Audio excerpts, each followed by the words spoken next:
Hello and welcome back to an exciting episode of Check with Tech, your guide to all things tech. I'm your host Yaseen Azzam, and let's get started, shall we? First things first, Huawei has been kind of hiding in the past couple of days, and especially in the first 2 weeks of 2020, but now they're ready to step out of the shadow, and they have two headlines that I actually want to talk about in this episode. One of them is specifically for app developers. You know, after the whole US ban, Huawei can't really use Google's services, only Android. They won't have Google Play Store, Gmail, YouTube, any of that. So Huawei has to use its own applications, including its own app launcher. So Huawei is willing to pay any app developer 20 million euros or $20 million if they could actually develop their plan onto the app launcher by the end of the month. That's all there is to that headline, but in my opinion, 20 million is a lot. Or $26 million, depends on how you look at it. So Huawei is going all out on this one, especially considering that now they have more pressure on themselves than basically any other phone company. And I guess this is the only choice they have. They actually wanted to continue with Google services, but they couldn't. But for real, if I was one of those app developers, I would have taken the opportunity and be a multimillionaire. But not a lot of people are interested in Huawei because especially after what happened with Google and the USA government. So I think a lot of customers actually lost their loyalty and appreciation to it. But Huawei is still in a tough situation and we still don't know what is their major plan. But let's go on to the second headline. So one of Huawei's big project is, of course, to make a really good phone to convince those said past customers to come back. So right now, one of their biggest projects is the Huawei P40 and the Huawei P40 Pro and maybe a P40 Lite. So, and of course, as any hyped phone, there has to be leaks and renders. This phone is not unlike them. So, what does it look like? Well, imagine a Samsung Galaxy S11 on the back, and that's almost how the camera setup looks. Okay, this is according to the render. I'm not sure if this is confirmed. I'm not sure if it's going to exist, but according to the renders, there's going to be like 5 cameras on the back, and it's a huge camera bump. Yikes. And then on the front is going to look like almost the S10 5G, but the hole punch cutout is on the other side. Okay, 5 cameras on the back is a good amount. A little bit too much in my opinion. But other than the camera, there is also rumors saying that the backside of the phone will be made of ceramic instead of regular glass or plastic. Kind of like the really expensive Samsung Galaxy S phones, but this is all we know about the P40 Pro from those renders.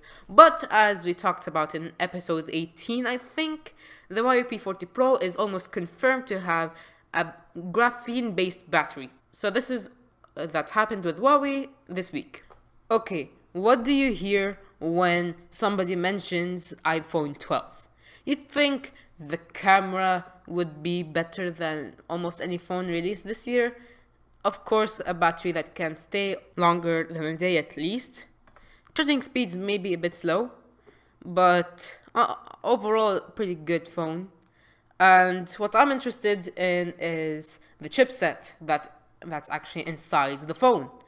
So, of course, Apple is known for their really fast A-series Bionic chips, and I don't think that iPhone 12, and I actually expect for that phone to be really fast, at least as fast as most flagships. From the information we have about the A14 Bionic chip, it's looking to be one of the greatest chipsets on a phone. So it's rumored that Apple might move from a 7 nanometer chipset to a 5 nanometer processor. But actually that's a lot, because it's basically the next full node processor. But of course, how many transistors can be there? 15 billion rumored transistors. I wouldn't take that. I'm going to take this information with a huge grain of salt, but if it's true, 15 billion transistors is a lot, especially for a phone, and here's why. It's actually more than most gaming desktops. Yeah. So essentially, you're looking at an iPhone that may be more powerful than the 15-inch MacBook Pro. Okay.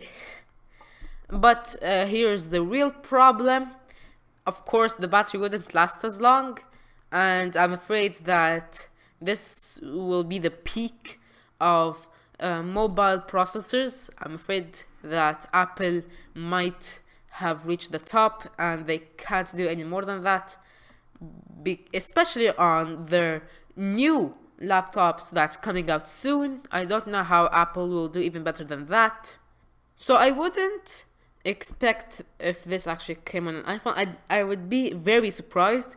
I think they'd be saving it up for a future MacBook Pro, but putting it on an iPhone is a very nice pro to add on the future iPhone 12. Apple keeps buying startups for especially AI and of course other reasons, but now Apple just bought a startup called Xnor.ai. Xnor.ai. How do you pronounce it? There is not a vowel between the X and the N. I'm just going to call it Xnor.ai. And they're actually professionals when it comes to AI, especially trying to make that artificial intelligence with low power needed. So, okay, obviously most of us know what is Apple's big plan. AR, especially AR glasses. Hopefully that to be the future of tech. I mean, the HoloLens was way ahead of its time, but it does seem that Apple with Xnor.ai may lead the future of AI, but that's the only source of information we have for now. If there's anything, of course, I'll tell you. But I'm excited to see what Apple will use them for. So this topic is a mix between tech and science, but I'm still going to talk about it because it sounds cool. But before I actually talk about it, I need to tell you about battery chemistry 101 if you want to understand what I'm talking about.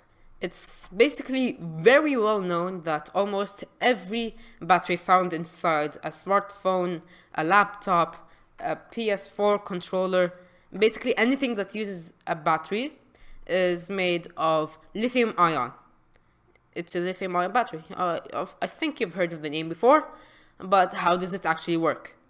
Well, when you actually use that said battery, charged lithium particles go through a barrier in the electrolyte, which is like a section in the battery, from the anode, which is the negative end of that battery, to the cathode, basically the positive end of that battery. When they go there, they make a chemical reaction that produces the energy that is used to use a device. The problem is that most electrolytes found in lithium-ion batteries are mixed of lithium salts, which are flammable, and toxic liquids. So basically, for example, if the barrier between the cathode and the anode is broken, it creates a short circuit and a lot of heat. And next to that heat is a lithium ion based electrolyte, and next to that is a cathode that is filled with oxygen. So you have, short answer is, your battery is dangerous, will always be dangerous until somebody figures out a way to solve this problem. So the folks at APL spent a lot of time to improve a very not known type of battery called an aqueous battery. It's a regular lithium-ion battery, but the electrolytes are based off water and non-flammable, non-toxic, and it's almost every problem solved. But the problem is they're too weak to be useful. They only had around 1.2 volts, which, I don't know if you know this, isn't a lot. So the team at APL figured out that if they increase the concentration of the lithium salt and mixing the electrolyte with a polymer is a material that resembles very soft plastic. So if they actually mix that very soft plastic with the electrolyte, they could increase the electric potential from 1.2 volts to 4 volts, which is almost 4 times as powerful, but still kind of mediocre compared to regular lithium-ion batteries. But here's the really cool thing about this new aqueous battery. Now you can see a smartphone's battery and think it's dense, it's smooth, it's a little rigid, I would say. But this new type of aqueous battery is actually clear and flexible, like a contact lens. Non-toxic, non-flammable, and still rugged, but it can withstand a lot of things. It can be cut, bent, soaked, shot, and lit on fire, and it can still work just like nothing happened. This is the Superman of lithium-ion batteries. If APL somehow figured a way to actually make this commercially available and working in basically every medium, then they are basically the saviors when it comes to battery safety. I'm not sure if you realize this, but I'm kind of excited about this new type of battery. But this is the only problem with it. You can charge a smartphone with a regular lithium-ion battery 1,000 times and it will still work fine. Then it starts to get deteriorated. But this one is actually worth only 100 cycles. So it's still a little bit weak compared to regular lithium-ion batteries and still not as durable. But if APL somehow managed to fix this, and of course other teams, then this is going to be a new era for aqueous batteries that they never had. They had so much potential, but now I think they're getting their true shine. Okay, so OnePlus, what do they have for this week? Well, they have 2 topics. One of them is confirmed and one of them is still rumored, but nonetheless, we'll talk about both. So if you watch every review on any OnePlus phone except the 7 from last year, you can expect that they'll say something about their high refresh rate screens, which is of course 90 Hz from last year. And it's still super smooth as of today. But now OnePlus just finished their research and development for a 120 Hz display, unlike anything you have ever seen. What does 120 Hz mean? Basically, the pixels in the screen can refresh 120 times every second instead of 60 or 90. Get that? Basically making it smoother, almost twice as smooth as 60 Hz. And yeah, but also with that, they also have MEMC, which is basically motion estimation, motion compensation. why am I writing a poem?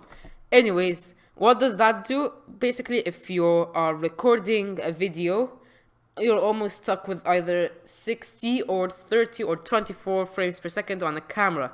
And if you have really steady, super slow motion cameras, it can go up to 9,000, 18,000, etc., etc.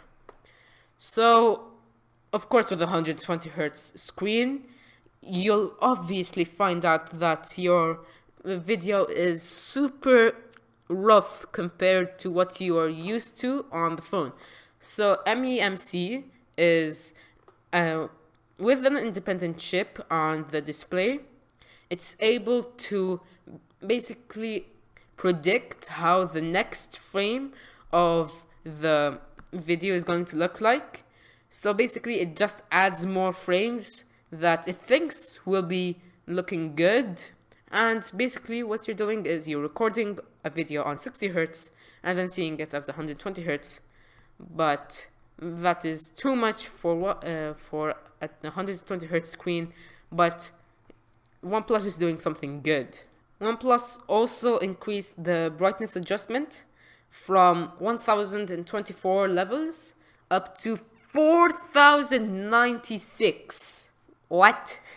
I have never seen a company work so hard on a screen that overall nobody's going to really look that much into it, except of course the high refresh rate changes. But I applaud OnePlus for their commitment to, as they say, never settle. And that is it, ladies and gentlemen. Thank you so much for listening to this episode. I hope you enjoyed it. Please check out my other episodes of this podcast and be sure to leave a review on Apple Podcasts. As always, this is Yaseen Azzam signing out. See you next weekend.